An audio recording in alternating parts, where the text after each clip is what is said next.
Hello everybody, this is Matt from Monball Racing. Today I'm going to take you through a quick video showing you all about how to refresh the brake fluid on your motorcycle. So what I'll be doing is I'll be swapping out dot 4 for some dot 5.1, and the reason behind that is that it will just improve braking performance. There's just a bit of a higher boiling point on dot 5.1.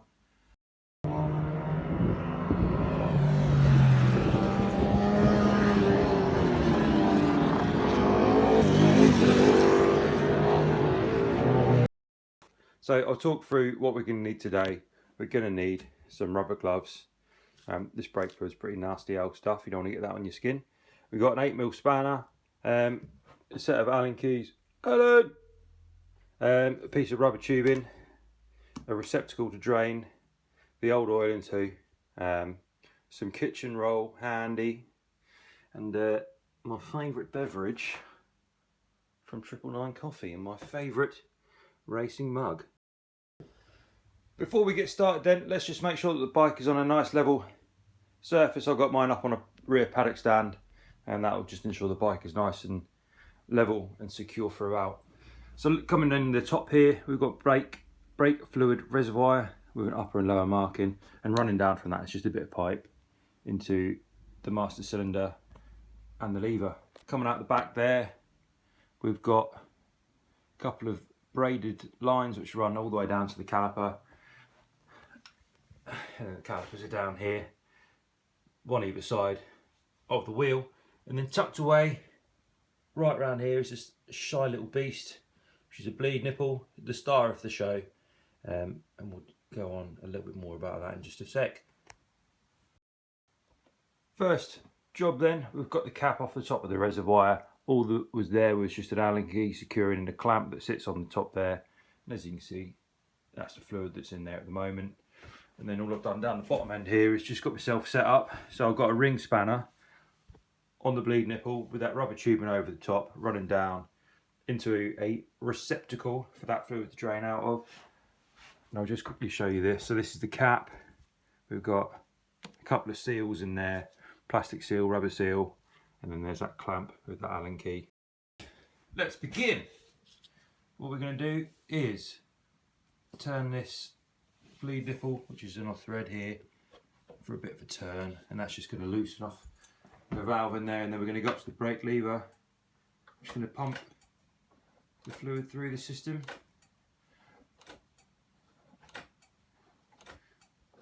So what's good about this is there's no bubbles in there in the pipe, and you're going to see a difference in just a sec once this is done. And that will just show you the air that's coming through from the top. Just want to make sure that I get all of that old fluid out first before we start chucking in the new stuff, because it's quite different. Just emptying out at the top now. Let's have a look.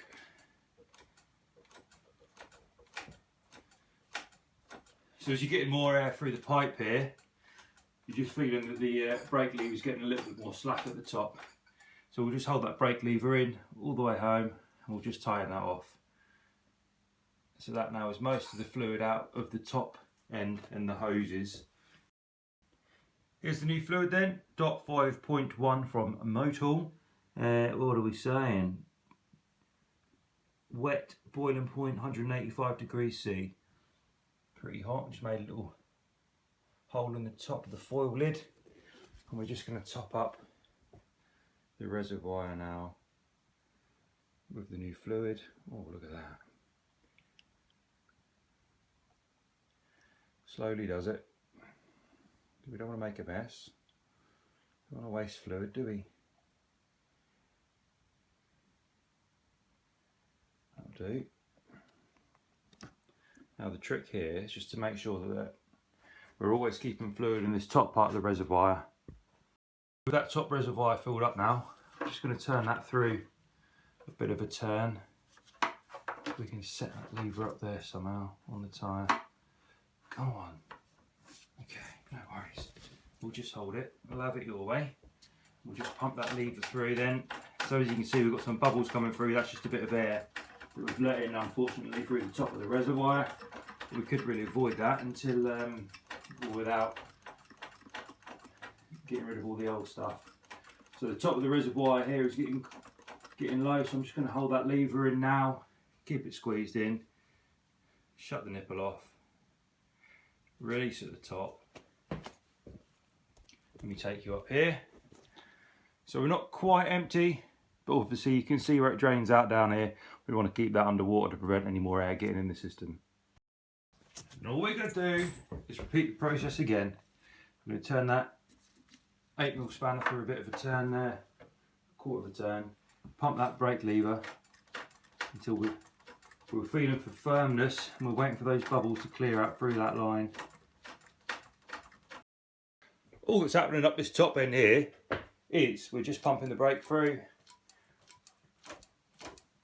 just to get that fluid moving through the pipes. We're keeping an eye on the reservoir, so as you can see the fluid's going down as it's draining out of that pipe at the bottom end. I'm not seeing any bubbles now, which I'm pleased about, so I'm just going to keep this lever depressed, tighten up that bleed nipple down the bottom. There we go. Pump that a few times, and as you can see there's a bit of a difference there in the lever from what it was when the nipple was undone. There's little movement there now, it's really nice and firm, so I'm quite happy with that. So there we are then, I am well happy with that.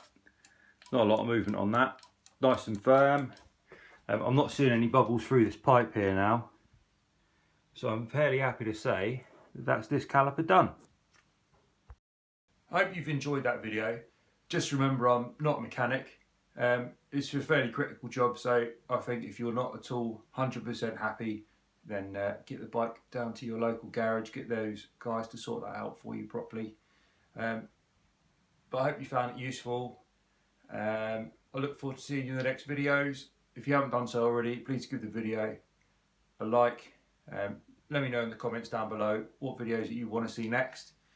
And if you haven't done so already, subscribe to the channel if you have done. Thank you very much, and I'll see you in the next video.